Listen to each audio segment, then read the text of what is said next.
దక్షిణ ఆఫ్రికాలో కిడ్నాప్ అయి ఉగ్రవాదుల చెరలో ఉన్న బండ సోమవరం గ్రామానికి చెందిన ప్రవీణ్ కుటుంబ సభ్యులను పరామర్శించిన తెలంగాణ జాగృతి అధ్యక్షురాలు కల్వకుంట్ల కవిత, ప్రవీణ్ను విడిపించే చర్యలు ఏం తీసుకుంటున్నారని కంపెనీ ప్రతినిధితో ఫోన్లో మాట్లాడి ఆరా తీసిన జాగృతి అధ్యక్షురాలు ప్రవీణ్ను విడిపించేందుకు తాను చర్యలు తీసుకుంటానని హామీ.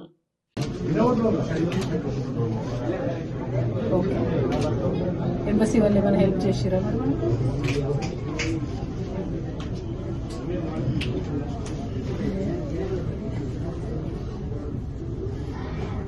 మనీ డిమాండ్ చేస్తారా మనం? ఈ 1 month అసలు కూడా రాలేదు మన కోసం.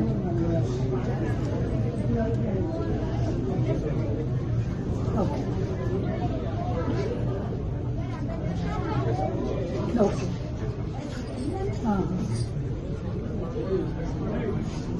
ఏమైనా కిడ్నాప్ అయిన బాబు వాళ్ళ పేరెంట్స్కి ఫోన్ వచ్చింది? తమిళ్ వాళ్ళ పేరెంట్స్కి ఫోన్ వచ్చింది.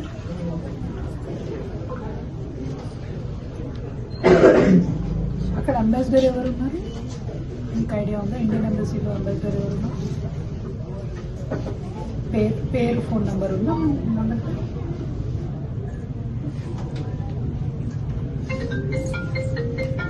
ఎంబసీ వాళ్ళు ఫోన్ చేసి మాట్లాడదా?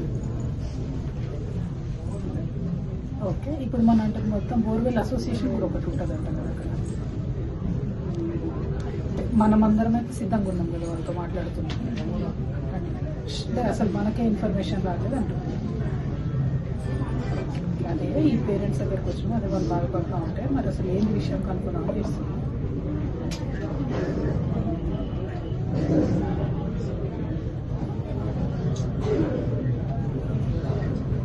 Okay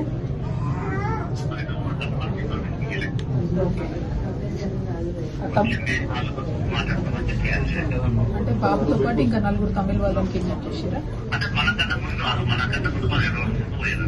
okay okay. వాళ్ళ పేరెంట్స్కి ఫోన్ వచ్చిందంట. Okay okay. ఏం లేదంటే మనందరం కలిసి మొత్తం ఆ బాబుని విడిపియాలని అనుకుంటే చాలా వచ్చింది. మీరు ఓకే థ్యాంక్ యూ. తమిళ